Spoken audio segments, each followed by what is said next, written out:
বাংলাদেশে কেন চালু করতে পারবেন না ব্যবসায়ীরা? যদি চালু করেন, বিশ্বাস করেন, এটা আমার অন্তরের অন্তঃস্থলের বিশ্বাস থেকে বলছি, আপনাদের এই এক মাসের আত্মত্যাগের বহু গুণ বিনিময় আল্লাহ রাব্বুল আলামিন তার নিজ খাজানা থেকে আপনাদেরকে দিয়ে দিবেন। আমি আশা করব 2027 সনের রোজা মাসে আপনাদের থেকে আমরা সেই নেতৃত্ব দেখব।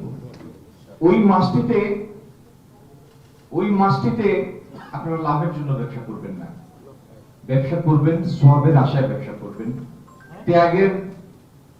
ত্যাগের উদ্বুদ্ধ হয়ে আপনারা ব্যবসা করবেন। সারা দেশ, সারা উপমহাদেশের মধ্যে একটা দৃষ্টান্ত স্থাপন করবেন।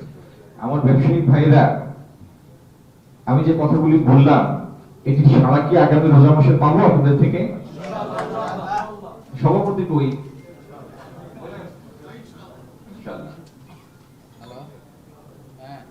তেলের বাজার এই রোজা মাসে বাজার স্থিতিশীল।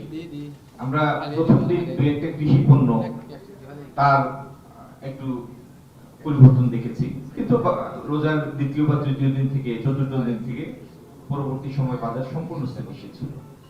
এবং এই স্থিতিশীলতার দৃষ্টান্ত আপনি গত 15-20 বছর, 30 বছরে এরকম স্থিতিশীল বাজারের দৃষ্টান্ত আপনি খুব বেশি রোজা মাসে পাবেন না। এটার জন্য আপনাদেরও ধন্যবাদের একটা বড় অংশ আপনাদেরও প্রাপ্য, যারা খুচরা ব্যবসায়ী তাদেরও প্রাপ্য, আমাদের ভোক্তা যারা, ক্রেতা যারা, তাদেরও প্রাপ্য।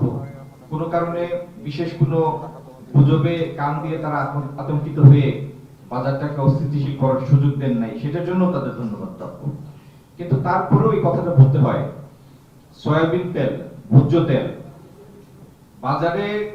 অনেক বাজারে গেলে দেখা যায় যে পর্যাপ্ত সরবরাহ আছে, দামও স্থিতিশীল আছে, কিন্তু তারপরেও অনেক বাজারে গেলে দেখা যায় বিক্রেতারা বলেন যে আমার কাছে খুব বেশি নাই, এই এক বোতল আছে অথবা 2 বোতল আছে, এবং লিটারে 2 টাকা, 4 টাকা, 5 টাকা বেশি নেওয়ার একটা প্রবণতা আছে। তো এই বিষয়ে এবং তেলের পর্যাপ্ত সরবরাহের বিষয়ে